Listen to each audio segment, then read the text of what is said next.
A very good afternoon to the August gathering. I hope I do justice to Dr. Arindam Ghosh's presentation. I was just given this case 2 days back. It has been named Storm Beneath the Surface, and we'll go through the case very quickly. I have named the first slide Snoop Around for the Cause, and I hope that everyone has understood why I have named the word Snoop. She was a 43-year-old female, hypertensive diabetic, and was on thyroid supplementation.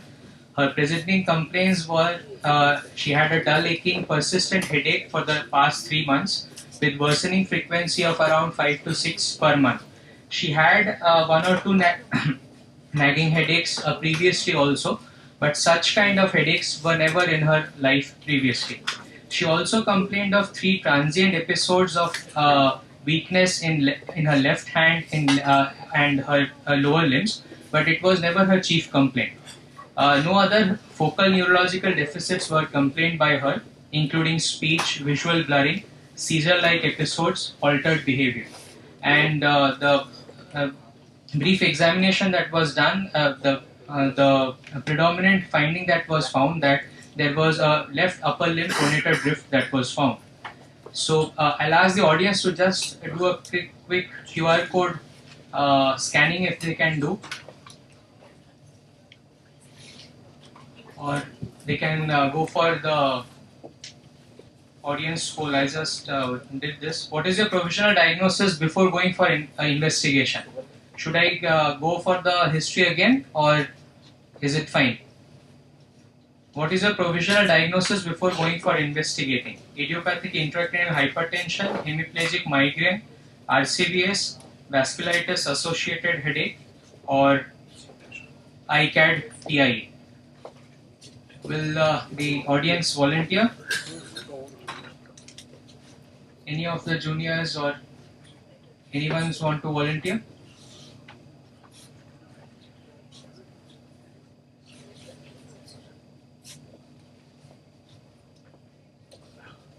Okay, someone has given idiopathic intracranial hypertension. Any further answers? Vasculitis associated headache. No one is going for ICAD TIA. Fine enough. Let's not waste further time. So definitely RCVS is also one of the differentials that needs to be considered, though there was no evidence of a thunderclap headache that we generally associate RCVS with. There is a score that is known as RCVS2 that we can do in our clinics itself, where there is a recurrent or single thunderclap headache. Thunderclap headache is generally the worst headache of the patient, which goes to the peak within one minute and reaches generally and is there for 5 minutes. There needs to be a vasoconstrictive trigger. There is an artery involvement, carotid artery involvement. There is a female sex involvement, and there is maybe a subarachnoid hemorrhage. Now, definitely RCVS is not suiting our patient. We then went for an autoimmune workup, thinking that it might be related to vasculitis, as the audience had also supposed, but the workup was essentially negative. We then went for CSF study which revealed there was a bit of elevated protein. 67 was the protein, and the cells were normal. We then went for the MRI imaging. The T2 flare showed a bit of hyperintensity in the watershed areas between the MCA and PCA territories in the right side. DWI restriction was also seen in the same areas and also in the right centrum semioval areas, which probably explains the left side pronator drift. Then we did the vascular imaging, which showed there was a tight right side M1 stenosis. Now, what you feel that we should do? At this point of time, what does the audience think that we should do? Treat her as ICAD and start her on antiplatelets and statins. Investigate further for etiology. Lament a missed opportunity for stroke intervention. What does the audience think now? Anyone wants to volunteer?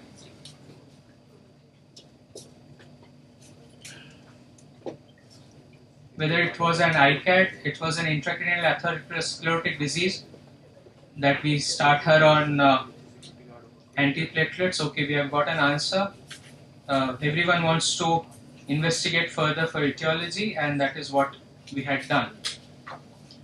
So we did a contrast enhanced MRI which showed almost the same thing. There were no other findings in the other vasculatures. There was a tight stenosis in the M1 segment on the right side, and then we further went for the vessel wall imaging. This is where the diagnosis changed. Here we can see in vessel wall imaging we generally differentiate between RCVS, ICAD and primary angiitis of the CNS. We can appreciate that here is the mouse. Yeah. We can appreciate that there is a concentric enhancement of the M1 segment here in this aspect, which is pathognomic for primary angiitis of the CNS. This can be seen on the coronal images as well, and that is why she was thought to be a primary angiitis of the CNS, and the headache was attributed to the same. She was. This is a flowchart where we see we can differentiate between ICAD vasculitis and RCVS. We first do vessel wall imaging. If there is a juxtaluminal T2 hyperintensity, if it is present, then we generally attribute it to intracranial atherosclerotic disease. If there is an eccentric wall thickening, then again it is attributed to atherosclerotic.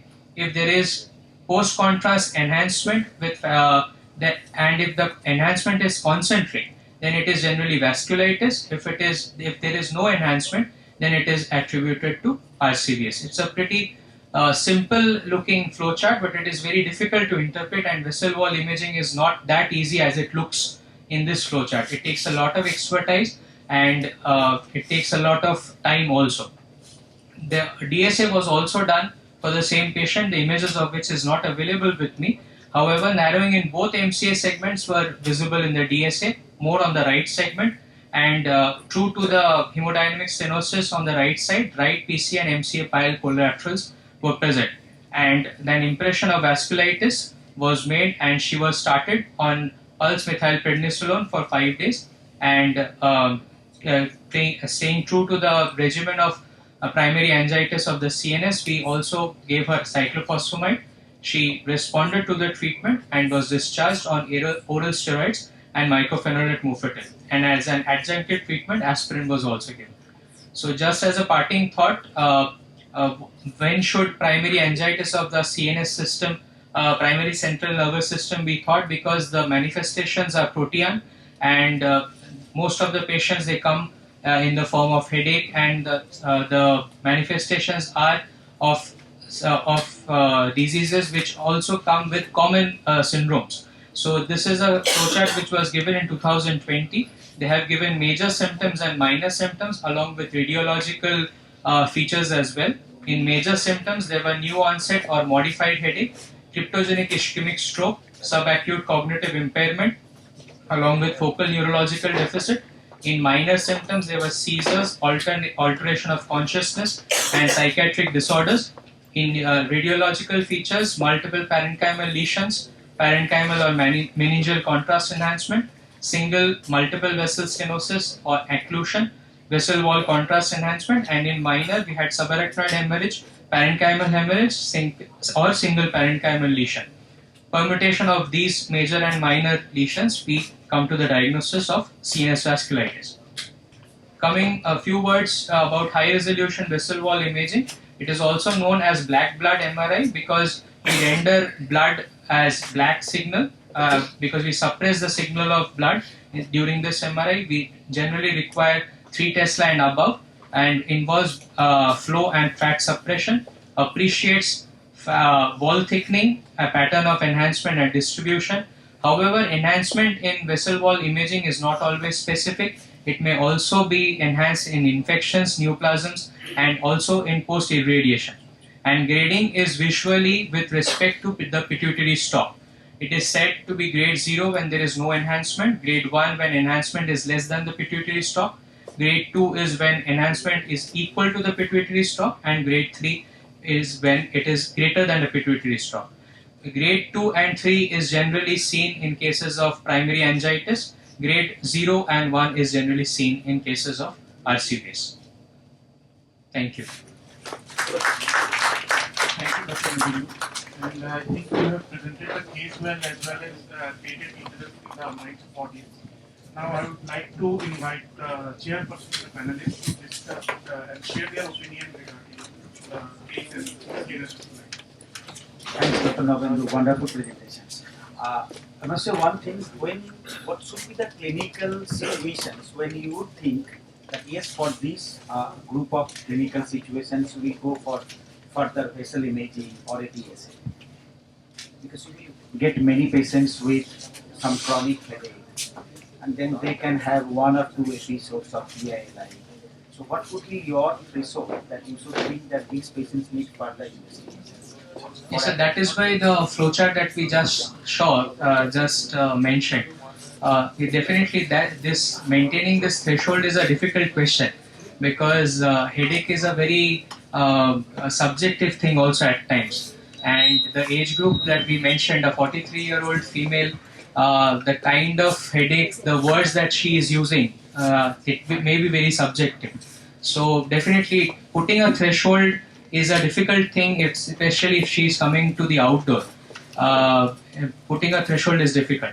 But having said that, if it is affecting her activities of daily living, and if such an MRI, at least a basic MRI, if it is showing this kind of hyperintensities, if this kind of an infarct is being seen, then definitely a vascular imaging is warranted.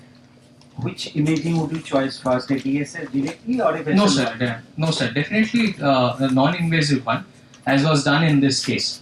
Maybe an MR angio first, not even a CT angio. Maybe an MR angio first.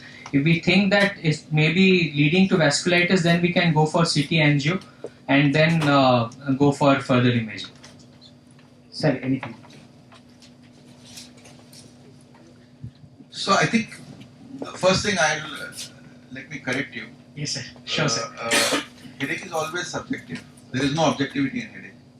Because by saying that okay, there you want to find some objective evidence and searching for the truth, you actually think that the headache patients you are suggesting indirectly that headache patients who are saying sometimes the headaches, you think that no, it's not something headache, it is in the mind, it is psychology, is something So don't get out of that idea, right? Headache is always subjective. You have to be empathetic about the subjective nature of the complaint. There is no objectivity there, right? Because in general in social science, in medicine, hardly there is any objectivity. Mostly it's subjective. We have created artificial scales, the scales which have shown. We have created for our use. There is no actual sanctity in terms of the real, hard scientific literature like physics or chemistry. Right? So that is one. Number two, about CNS vasculitis. I think, when the patients, obviously the headache is a very constant symptom. That is about 90% of the patients with CNS vasculitis will have headaches. When the headache becomes a presenting symptom, it's a recurrent symptom theme coming up, and with a real suggestion of a red flag, when there is some red flag associated with it, either in terms of neurological deficits or in terms of the imaging that is showing some infarct, then there is obviously a need to investigate. So you should investigate that, especially if the patient is young, there is a sudden change in the headache pattern, that should raise a suspicion again, and that patient needs a full investigation.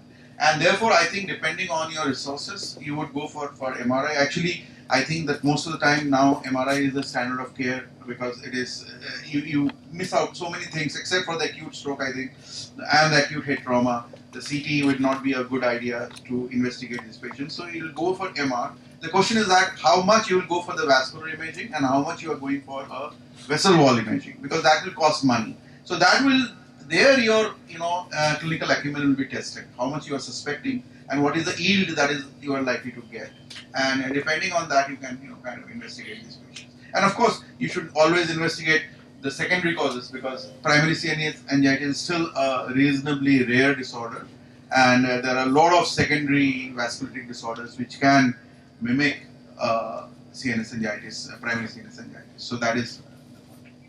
Thank you, sir. Thank you, sir. I would like to request Hari sir to share his thoughts regarding the case. I agree with you, but I think initially when you found there is an infarct in the MRI, I would have gone for angiogram straight away instead of wasting any more time. to find out the nature of the lesion. But anyhow, the protocol says a different thing. So that's very important. It's an excellent lecture, excellent presentation, and Devashish, thank you very much for your input. Can I? Sir, obviously the headache is a very important part, but otherwise, I think the whole story can be explained by kind of ISAs actually, embolic stroke of unknown source. Because with some slightly old timer, because still in all textbook they are recommending that DSA is the gold standard for all types of anxieties or CNS vasculitis. Because that's a beaded pattern and altered dilatation constriction, showing beaded pattern. I think the vessel wall, because I am not very expert person to interpret the vessel wall, that the very, I think, focal area of enhancement, I'm sure it's because I cannot take it actually as a very kind of a convincing kind of whatever when you're saying. So I'm still strongly thinking that it's an anxiety, so I strongly think that patient requires DSA. Correct. Absolutely. I mean, I think that I think in a given situation where you need to be absolutely sure. And in fact, what I have seen, both practices in AIMS, UPanth and other institutes there, even after the vessel wall imaging, they will go in for a DSA. So therefore, I think if the facilities exist, if you are sure that the results will be good, then possibly you would like to do a DSA. But the only thing is that because, as you rightly said, it's a non-invasive thing, and if the patient is able to afford and you are able to provide that, then it might be an add-on. As a radiologist, I have a few inputs. Firstly, regarding the scanner type. So, we have been doing vessel wall imaging for a lot of patients here at INK, and not just in 3 Tesla. 3 Tesla is obviously preferred, but sometimes the patients are in this meeting where a 1.5 Tesla scanner is also there. So, we are able to get good quality images by optimizing the sequences and the software upgrades. So 1.5 Tesla also you can get good imaging. And my experience regarding these cases, I've seen quite a lot of these vessel wall imaging being prescribed by the clinicians, and we are doing it. So for the follow-up, it is very useful. Especially some of the pediatric patients I've seen that, the patient had a lot of stenosis and there was vessel wall enhancement, and over 6 months, 1 year, I followed up the patients for a long time. 2 years also, and more than that. How confident are you for the peripheral, vasculature tree in picking up compared to DSA? So for the main stem M1 segment, M2 segment, it is fine, but for the periphery, it's always a challenge. Sir. Right. Thank you. So just a small thing. How do you treat? Do all these patients require cyclophosphamide, or do you feel to be with even mycophenolate they can respond? Because I think Shamasis is here. We had a pool of patients which we published also. They responded very well with mycophenolate. So course of steroid followed by mycophenolate, and we have the repeat DSA also showing that bleeding pattern has gone. So, what is, sir, your inexperience that? So, I mean, you should have shown that that there is a recommendation also. Yes, sir. The recommendation says, sir, in the initial period when you are giving the induction therapy, it is steroids plus cyclophosphamide, and then we follow up the patient with mycophenolate. Steroid plus cyclophosphamide is better than steroids alone, and then it is followed with mycophenolate. This is the. So I think there are two concerns here. One is that because many of these patients are young and the disease is contraindication beyond 6. Right. Yeah. So and secondly, the disease as such is if untreated, left untreated, will have a devastating consequence. 80% mortality. So therefore, I think the word aggression has come into the picture. Although I really personally don't like this term. But nevertheless, I think that's one approach that one can take. But of course, that will depend also from the available resources and how do you manage it. Because for giving cyclophosphamide, you will need to take certain precautions, and so that's labor intensive. One question to the radiologist, ma'am. When you see the vessel wall imaging, if you find that there is more than one vessel is involved, which you are suspecting, do you target both the vessels or more than one vessel, or do you assess one vessel only? Sometimes when there are different territories, and for example for ICAD, you have the carotid bulb also involvement and M1 segment also involvement, and getting the same together, it becomes challenging at times. But we try to get both the pre-contrast and then the post-contrast.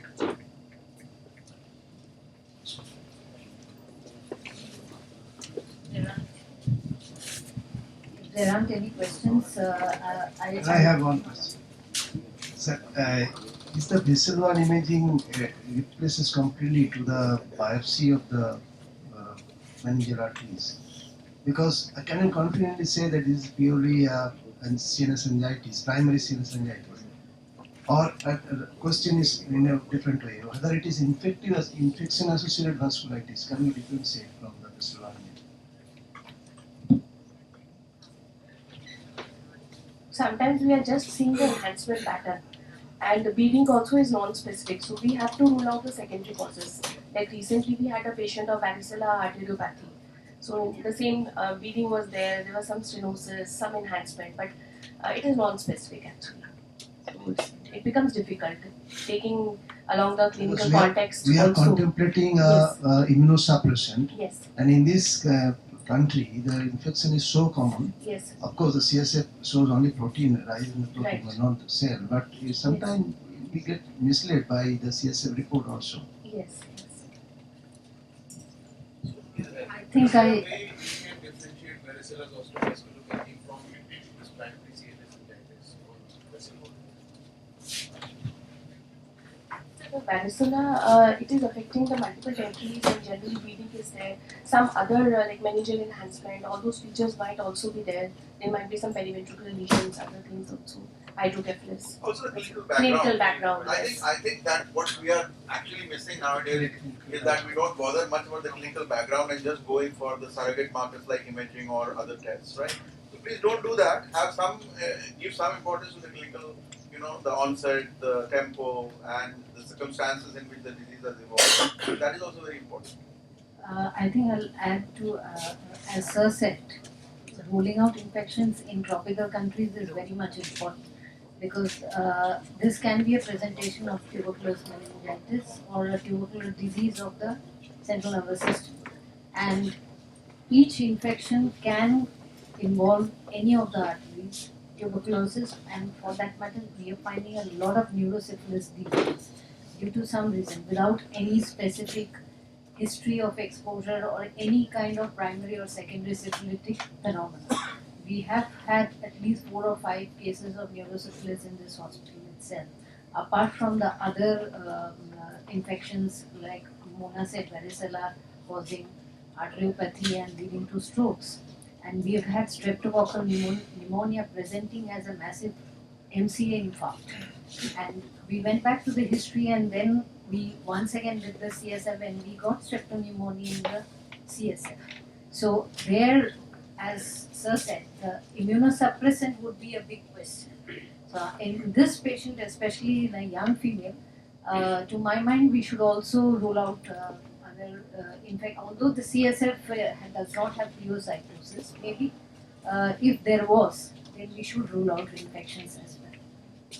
Dr. Shobana, we have got neurosyphilis patients who had no cells in the CSF. Yes, no cells in the CSF, but they had CSF. benefits. CSF VDRL was positive, blood TPH was positive, and repeatedly.